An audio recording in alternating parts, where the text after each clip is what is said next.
Class 12th, Subject Physics, Chapter 2, Electric Potential and Capacitance, and today we will learn about the linear isotropic dielectrics, polarization and dielectric constant. तो linear isotropic dielectrics क्या होते हैं, चलिए देखते हैं. When dielectric material is kept in electric field and the induced dipole moment is in the direction of field is proportional to the field strength, then they are called as linear isotropic. तो चलिए ये तो wording थी, लेकिन इस figure से आप समझ सकते हैं ये कोई ऐसा मटेरियल है जो डाइलेक्ट्रिक मटेरियल है.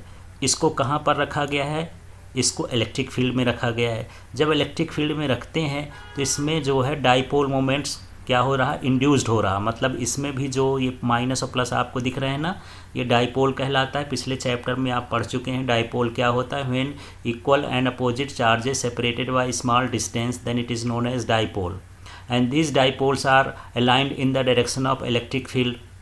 और ये इलेक्ट्रिक फील्ड के डायरेक्शन में क्या हो गया, अलाइन हो गए और उसके प्रोपोर्शनल हैं. मतलब जैसे जैसे इलेक्ट्रिक फील्ड की वैल्यू बढ़ाते जाएंगे डाइपोल मोमेंट उनकी डायरेक्शन में ज़्यादा अलाइन होता जाएगा, उनकी डायरेक्शन में बढ़ता जाएगा. तो हम इसे बोलेंगे लीनियर आइसोट्रोपिक डाइलेक्ट्रिक्स.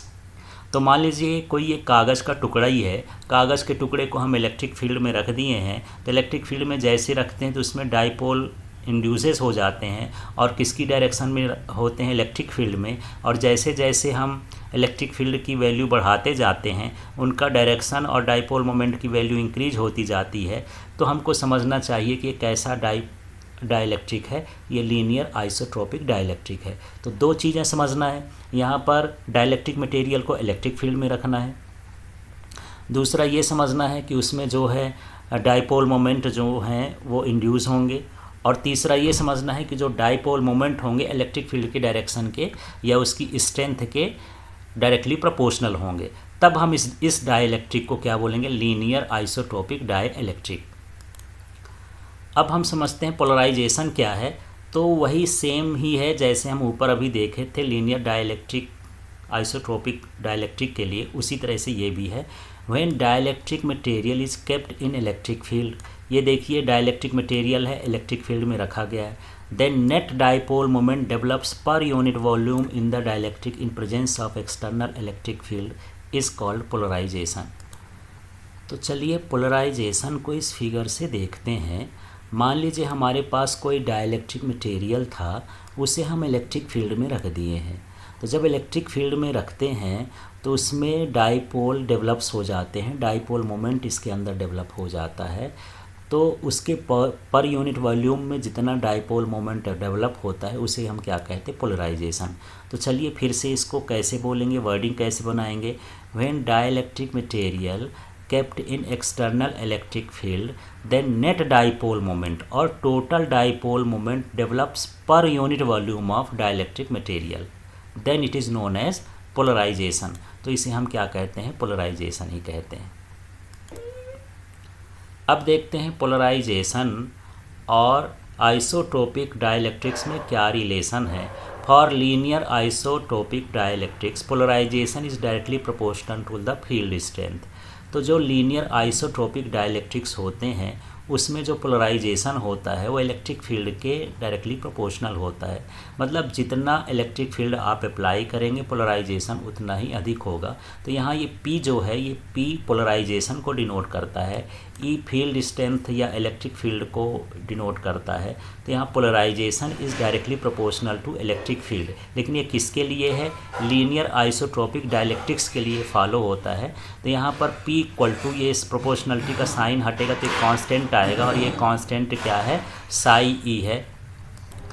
और ये लैटिन वर्ड इसको साई पढ़ते हैं, यहाँ पर एक्सी ये Sai is electric susceptibility of dielectric medium बोलते हैं इसको. तो इस तरह से ये फार्मूला हो गया. अब समझते हैं ये जो पोलराइजेशन है किन चीज़ों पर डिपेंड करता है. The extent of polarization depends on dipole potential energy. तो ये डाइपोल पोटेंशियल एनर्जी पर डिपेंड करता है. और ये जो पोटेंशियल एनर्जी होती है electric field tending to align dipoles with the field. तो ये जो पोटेंशियल एनर्जी होती है डाइपोल की वो डाइपोल को इलेक्ट्रिक फील्ड के डायरेक्शन में अलाइन करती है. और वहीं पर जो थर्मल एनर्जी होती है ये क्या करती है, उसको डिसरप्ट करती है, उसके अलाइनमेंट को बिगाड़ती है। Thermal energy tending to disrupt the alignment. तो यहाँ पर पोलराइजेशन दो चीज़ों पर डिपेंड करता है, एक डाइपोल पोटेंशियल एनर्जी पर और एक थर्मल एनर्जी पर। जो डाइपोल की पोटेंशियल एनर्जी है वो इलेक्ट्रिक फील्ड की डायरेक्शन में अलाइन करती है और जो थर्मल एनर्जी होती है वो अलाइनमेंट को डिसरप्ट करती है।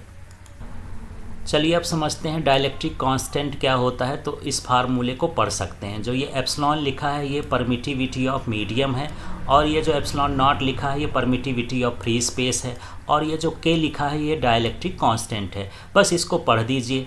तो यहाँ पर देखते हैं permittivity of medium, the ratio of permittivity of medium to the permittivity of free space is known as dielectric constant. तो इस फार्मूले से इसकी डेफिनेशन बना सकते हैं। डाइलेक्ट्रिक कांस्टेंट है तो ये डाइलेक्ट्रिक कितना स्ट्रेंथ वाला है उसको ये बताता है। अब यहाँ पर ये एप्सिलॉन नॉट है, इसकी वैल्यू क्या होती है, इसको बोलते हैं परमिटिविटी ऑफ फ्री स्पेस, और इसकी वैल्यू होती है 8.854 × 10⁻12 कूलाम स्क्वायर पर न्यूटन मीटर स्क्वायर। और यहाँ पर डाइलेक्ट्रिक कांस्टेंट जो एयर के लिए होता है उसकी वैल्यू 1 होती है। डाइलेक्ट्रिक कांस्टेंट फॉर मेटल के लिए कितना होता है, इन्फिनिटी होता है। Thank you.